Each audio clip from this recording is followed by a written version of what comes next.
আসসালামু আলাইকুম। তো আপনাদেরকে আজকে একটি আমরা ঘটনা বলতে চাই, যে এটা হলো আমরা 2 সপ্তাহ আগে একটি গরু কিনছি। তো ওই গরু কেনা সম্পর্কে আপনাদেরকে আজকে একটি ঘটনা বলবো, যে ঘটনা খুবই আমেনা গরুর জন্য খুবই দুঃখজনক ছিল। তো আগে যে গরুটা আমরা কিনছি ওই গরুটা আপনাদেরকে দেখাই যে আমরা কোন গরুটা কিনছি।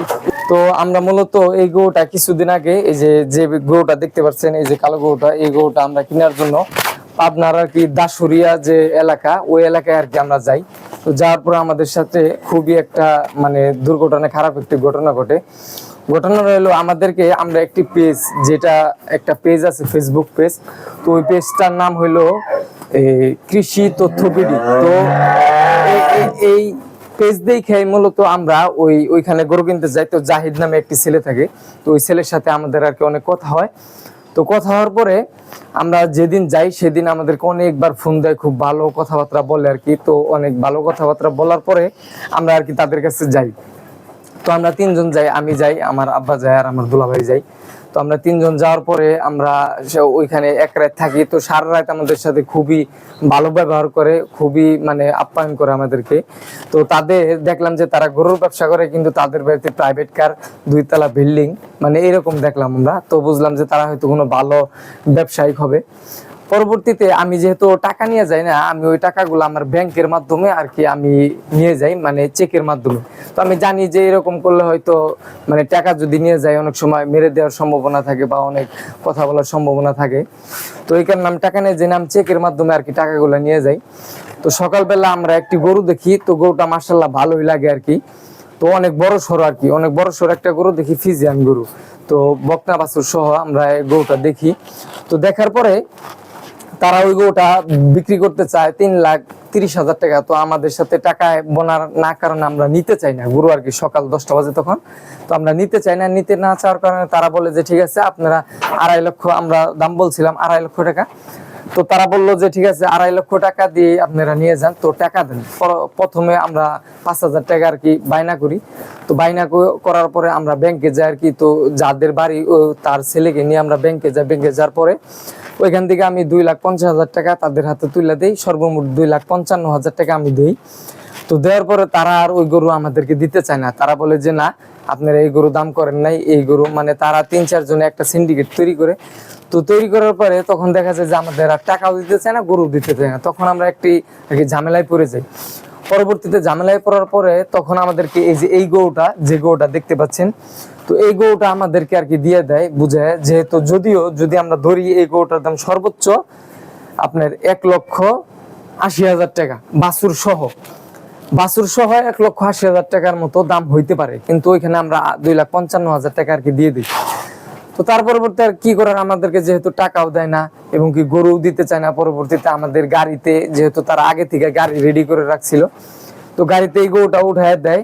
তো এই গরুটা উঠায় দেওয়ার পরে যেহেতু আমরা ধরা খাইছি 1-1.5 লাখ টাকার মতো, ওইখানে আমরা ধরা খাই আর কি। ধরা বলতে মানে আমাদেরকে যেহেতু 2,55,000 টাকা দিছি, কিন্তু এখানে আমাদের গরু ধরা দিছে 1,80,000 টাকা সর্বোচ্চ। আর এটার দুধ আমরা তখন ওইরকম জানি না যে কিরকম দুধ হয়। তো যেহেতু ছোট মোটো গরু, তো আমরা ধরছি যে 1,80,000 টাকা হবে। পরবর্তীতে আমরা ওইভাবে আর কি তাদের সাথে আর কোনো মার্কেটিং করি না, কারণ যদি তাদের সাথে মার্কেটিং করতে যাই দেখা যাবে যে তারা আমাদের পুরা টাকাটাই মাইরা দিব। তো আমাদের ওইখানে কিছুই করার থাকবে না। পরবর্তীতে আমরা গরুটা নিয়ে আসি, সার একটা বাছুর সহ। তো সার বাছুরটা আমি এই যে আপনাদের স্ক্রিনে আমি সার বাছুরটা এই যে এখানে দিয়ে দিব, আপনারা দেখেন। তো এই গরু আনার পরে দেখা যায় যে সার গরুটা একদিন পর অসুস্থ হয়ে পড়ে। মানে তারা গরুকে যে কি খাওয়ায়, ইন্ডিয়ান হয়তো কোনো ওষুধ খাওয়াইছে দুধ বাড়ার কারণে বা জমা দুধ খাওয়ার কারণে, বাছুরটা আর কি আমাদের এখানে 3 দিন থাকে। তো 3 দিন থাকার পরে আমাদের বাছুরটা আর কি মারা যায়। তো আমরা অনেক চেষ্টা করি, ডাক্তার বাড়িতে ডাক্তার এনেও আমরা চেষ্টা করি, 2,000 টাকা 3,000 টাকার মতো আমরা খরচ করি ওই বাছুরটার পিছনে। অনেক যত্ন করি 3-4 দিন, কিন্তু বাছুরটা আমরা বাঁচাইতে পারি না। তো ওইখানেও আমরা খাইলাম একটা ধরা। তো পরবর্তীতে আমরা বুঝলাম যে হুটহাট করে মানে ফেসবুকের কোনো দেখে, যারা ফেসবুকের প্রতিবেদন দেখে যারা গরু কিনতে যান, আমি তাদেরকে বলবো যে আপনারা ফেসবুকের প্রতিবেদন দেখে আপনারা কোনো ধরনের গরু কিনতে চান। আর যদি জানো আপনাদের এলাকার আশেপাশে যেগুলা গ্রাম আছে, তো ওইসব গ্রাম দেখে ওইসব গ্রাম ঘুরে আপনারা গরু কিনেন, যাতে আপনারা এইসব প্রতারকের হাতে আপনারা যাতে না পড়েন। তো আমাদের অবস্থা, সিচুয়েশনটা খুবই খারাপ হয়েছিল, মানে ওই গরুটা কিনতে যে এই গরুটা।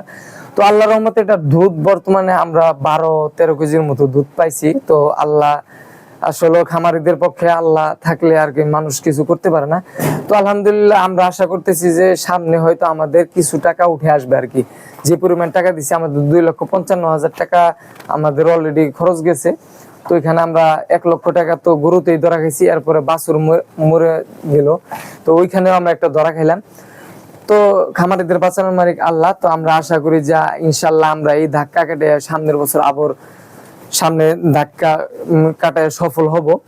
তো আপনারা যারা পাবনার দাসুরিয়া এলাকায় যারা গরু কিনতে যান তাদেরকে আমি বলবো যে আপনারা ভুলেও ওই সমস্ত এলাকায় যায় না, কারণ ওই সমস্ত এলাকায় আপনার একটা গ্রামের ভিতর আমরা দেখলাম যে সবাই গরু পালে, কিন্তু আমার মনে হইলো ওই পাবনা দাসুরিয়া এলাকার সবাই বাটপা, মানে পুরা গ্রামের সবাই বাটপার। আমার মনে হইলো না যে 2-1 ভালো লোক আছে, কারণ ওই এলাকায় ভালো লোক বলতে আমি ওই রকম দেখলাম না। আমি ওই দিন রাতে যাই বুঝতে পারছিলাম যে তারা একটা বাটপার, একটা চক্রান্ত। কারণ আমি যখন সিএনজিতে যাইতেছিলাম, তো সিএনজি এলাকায় আমি জিজ্ঞেস করলাম যে আপনাদের এইখানে দুধের দাম কত, তো সিএনজি এলাকায় বললো যে 50-60 টাকা। কিন্তু আমি যখন ওই পাবনা দাসুরিয়া এলাকার যে খামার থেকে এই গরুটা আনছি, ওই খামারিকে যখন জিজ্ঞেস করলাম যে আপনাদের এখানে দুধের দাম কত, তো ওই খামারি তখন বললো যে আমাদের এখানে দুধের দাম 28 থেকে 30 টাকা। তো তখনই আমার সন্দেহ হয়েছিল, কিন্তু আমি পারতেছিলাম না যে ওইখান থেকে আমি যে মানে চলে আসবো, কিন্তু ওইরকম কোন সিচুয়েশন ছিল না, কারণ তারা আমাদেরকে একটা বেষ্টনীর মাধ্যমে রাখতেছিল, তো নজরে রাখতেছিল আর কি।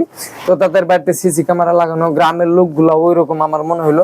তবে আপনাদেরকে বলবো যে পাবনা দাসুরিয়া এলাকা থেকে আপনারা কোনো গরু কিনেন না, এবং কি শুধু পাবনা দাসুরিয়া না জেনে না শুনে মানে অন্য কোনো এলাকায় যায়, যেই এলাকায় আপনি যে কিছু করতে পারবেন না, তো ওই এলাকায় যে আপনারা গরু কিনেন না। তাহলে খামারিদের কপালে অনেক দুঃখ, মানে আমাদের মতো যারা আছে এইসব খামারিরা অনেক ঝামেলায় পড়বেন, বিভ্রান্ত হবেন, টাকা পয়সা নষ্ট হবে, তো আপনার খামারে সফল হইতে পারবেন না। তো সকলেই আমার এই কথাটা যা বললাম অবশ্য মাইনা চলার চেষ্টা করুন, কারণ আমি অনেক অভিজ্ঞ, অনেক দিন যাবতীয় আমরা খামার আমাদের লালন পালন করি গরু। কিন্তু অনেকে আছেন যারা জানেন না, যারা ইউটিউবে ফেসবুকে দেখে আপনারা গরু কিনতে যান, কিন্তু যাই এই সমস্ত ঝামেলার ভিতরে পড়বেন, বাটপার চিটারের হাতে পড়বেন। তো সকলে এই পাবনা দাসুরিয়া এলাকা থেকে সাবধানে থাকবেন। তো সকলকে ধন্যবাদ। আসসালামু আলাইকুম।